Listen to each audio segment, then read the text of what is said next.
me guess. You must be Xerxes.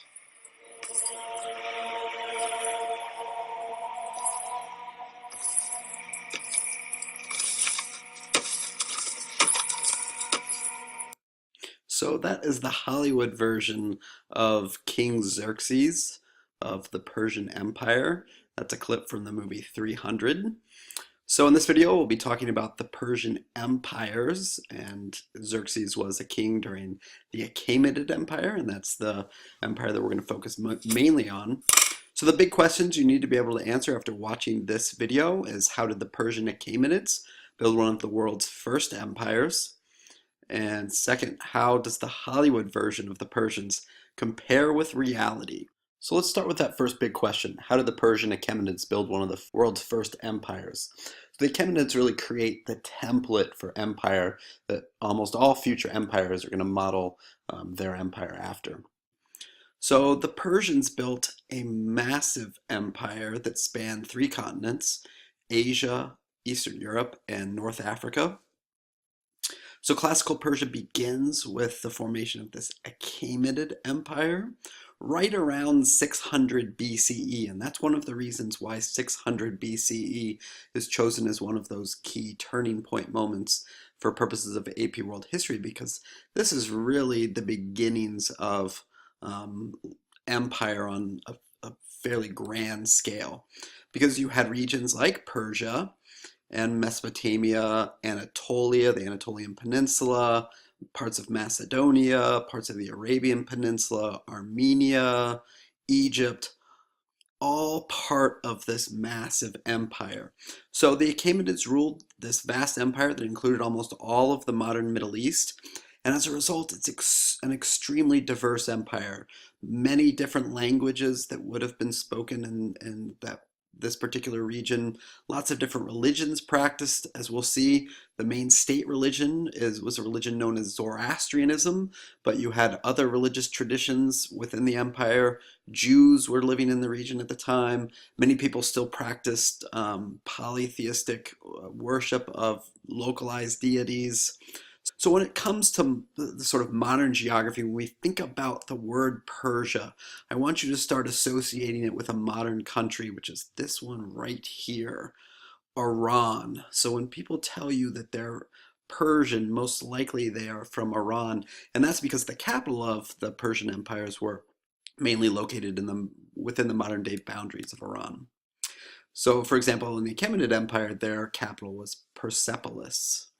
So when we're discussing the template for empire, one of the critical characteristics is that you need to have a strong leader. And in the case of the Achaemenids, their strong leader was... His name is Cyrus, aka Cyrus. So Cyrus the Great was the founder of the Achaemenid Empire. One of the famous artifacts that came out of the Persian Empire was this Cyrus's cylinder. So now I want you to pause the video and read this passage. So what conclusions can we make about Cyrus the Great based on at least this passage? So one thing that we can state is, Cyrus, not only was he a great military leader and conqueror, but he also recognized that it wasn't enough to just conquer territory, that he then had to bring together and unify people. And one way that Cyrus did that was by making people like him. And one thing that he did when he conquered Mesopotamia, for example, was he freed Jewish slaves. So Cyrus has a very good rep in the Old Testament because of the things that he did in freeing the Jewish people and allowing them to then return to their holy land. Now, as I mentioned before, the Achaemenid Empire served as a model for all future empires in the way they unified such vast land with a lot of different diverse people. Now, how did they do this? First, they created an imperial bureaucracy. Now, that term bureaucracy is going to be really important in AP World History in terms of understanding state building, how governments form, and how they're able to fulfill all these functions. So a bureaucracy is a system for administering a large government. In the United States, we have lots of different agencies, like the Department of Homeland Security, the Department of Education. Those are all part of our bureaucracy. We also have governments at different levels. Like, not only do we have the federal government, but we have state government, local government. All of those are systems that are designed to make the functions of the state run smoothly and effectively. So in the Persian Empire, they developed a system called the satraps. And what the satraps were they were actually governors who ran local affairs and ultimately collected taxes on behalf of the king. So the king recognized, look, I can't do everything. I need to, in such a large empire, I need to be able to have things run smoothly in different regions of the empire. And so they delegated authority to these satraps, who then collected taxes and ran things on the more local level. So we would consider these are sort of the equivalent of governors in the United States. Now let's take a look at a burial tomb from one of the Persian kings. Pretty cool, built into the side of a mountain in modern-day Iran. And so if we look at this relief image, you see at the very top the Persian king, also sometimes referred to as the Great King, the King of Kings, the king in Persian, the king in countries.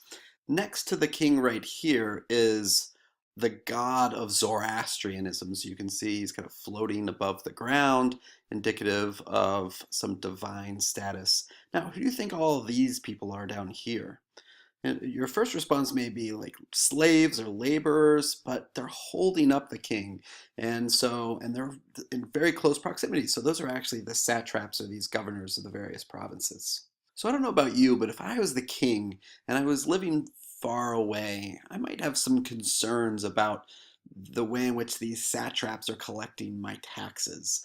And therefore, one of the things that you can put in place as part of the bureaucracy is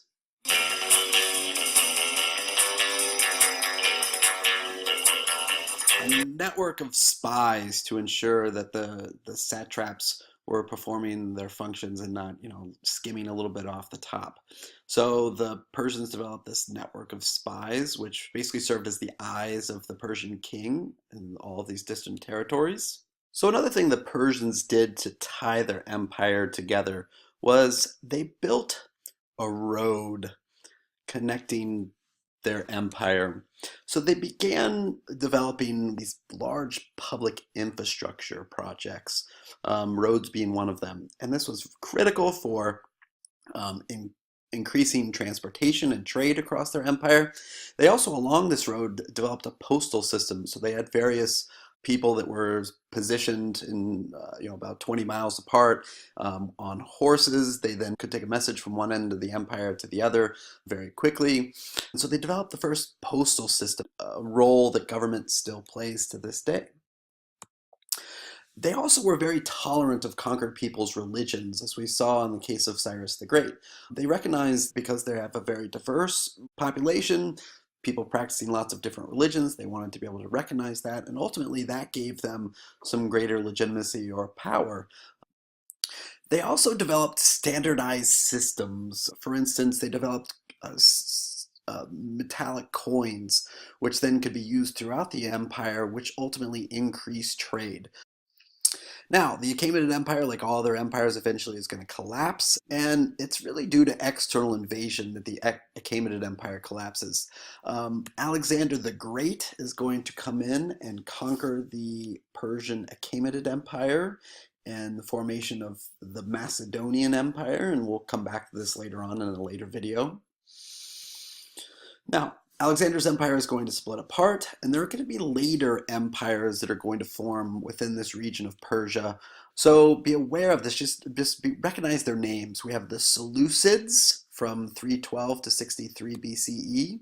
We have the Parthians from 63 BCE to 224 CE. And then finally, the one we're going to come in contact with again are the Sassanids from 224 CE to 651 CE. So we're not going to spend a lot of time on these later Persian empires, but for purposes of this course, you just need to be able to recognize these names, the Seleucids, the Parthians, and the Sassanids, and say, oh, those are examples of Persian empires. So another way in which we unify empires is through trade. And so the Persian Empire was in a really geographically blessed location when it came to Eurasian trade. So this Silk Road was starting to form across Eurasia, and the Persians really held a central spot on that trade network. And when you hold a central spot on a trade network, you have an advantage because you can impose taxes on merchants who are passing through that region. Now, in terms of their interaction with the environment, the Persians were experiencing all of these expansion of crops into the Middle East.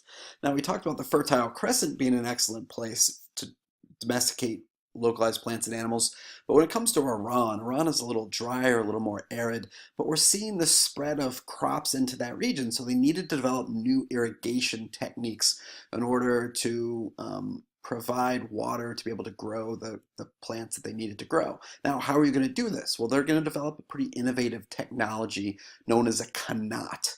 And what a qanat does is it is basically a tunnel that's built into the side of a mountain that allows access to a water table through a series of vertical access shafts. Water will then flow out this qanat channel and then ultimately provide irrigation for the plain down below the mountain range. So that creates an irrigated area.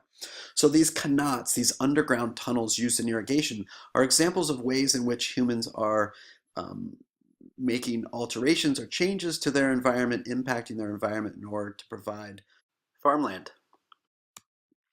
Now, in terms of their cultural characteristics, we mentioned already that the Persians practiced a state religion known as Zoroastrianism. It was founded by a prophet called Zarathustra, or sometimes referred to as Zoroaster. So when we talk about prophets in this class, we're talking about people who claim to have a direct relationship with God, who have communicated directly with God. So Zoroastrianism is considered one of the earliest monotheistic traditions, along with Judaism, those two religions founded around the same time. Now, I put a question mark next to monotheism because there are some questions about whether this counts as monotheism. So in Zoroastrianism, there's this ongoing battle between a good god named Ahura Mazda, who's responsible for everything that's good in the world, and the evil god Angra Mainyu. And so we can consider this a monotheistic tradition because there's only one single good God. In Zoroastrianism, they developed the concept of the judgment day, that moral souls would ascend into heaven, and that if you were immoral during your lifetime, you'd go to hell. Now, this is important because this is going to play a huge influence on contemporary monotheistic traditions like Judaism, or later monotheistic traditions like Christianity or Islam. So if you're Christian and you've heard the nativity story, you might have heard about the three wise men or kings, but in the original translation, they're referred to as the Magi. And Magi actually is a reference to Zoroastrian priests. Zoroastrianism, many students ask, well, do people still practice Zoroastrianism today? Yes, but very few. The most famous Zoroastrian probably ever was Freddie Mercury from the band Queen. Is this the real life? Is this just fantasy? Caught in a landslide, no escape from reality. Speaking of reality, the last question that I want us to get back to was that question we started the video with. How does the Hollywood version of the Persian Empire in the movie 300 compare to reality? So hopefully you've seen throughout the course of this video that the Persians developed a template for empire in creating unity among diverse people, developing systems of bureaucracy, developing common currency, being tolerant of religions. So why does the Hollywood version not square with the reality? Well, as you can see from the depiction of Xerxes, they wanted to create someone who was alien, who was foreign, who was scary, evil looking, because you want to create this juxtaposition of good versus evil. And when we're talking about history, it's important to always recognize perspective. So when it comes to the Persian Empire, I told you at the beginning, Persia is associated with what modern day country? Iran. Are we friends with Iran? No. Therefore, our view of Iranian history is a little bit more disparaging. All right, so as a result of watching this video, I hope you can answer these two big questions. How did the Persians develop one of the world's first true empires? And how does the Hollywood version of the Persians compare with reality? Thanks for watching. First, empires. And second, how does the Hollywood version of the Persians compare with reality? So let's start with that first big question. How did the Persian Achaemenids build one of the world's first empires? So the Achaemenids really create the template for empire that almost all future empires are going to model their empire after. So the Persians built a massive empire that spanned 3 continents, Asia, Eastern Europe, and North Africa. So classical Persia begins with the formation of this Achaemenid Empire.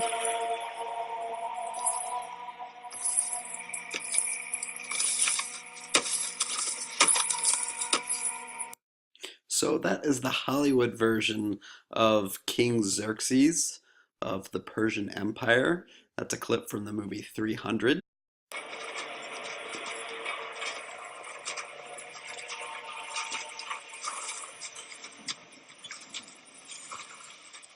Let me guess. You must be Xerxes. So in this video, we'll be talking about the Persian empires, and Xerxes was a king during the Achaemenid Empire, and that's the empire that we're going to focus mainly on. So the big questions you need to be able to answer after watching this video is, how did the Persian Achaemenids build one of the world's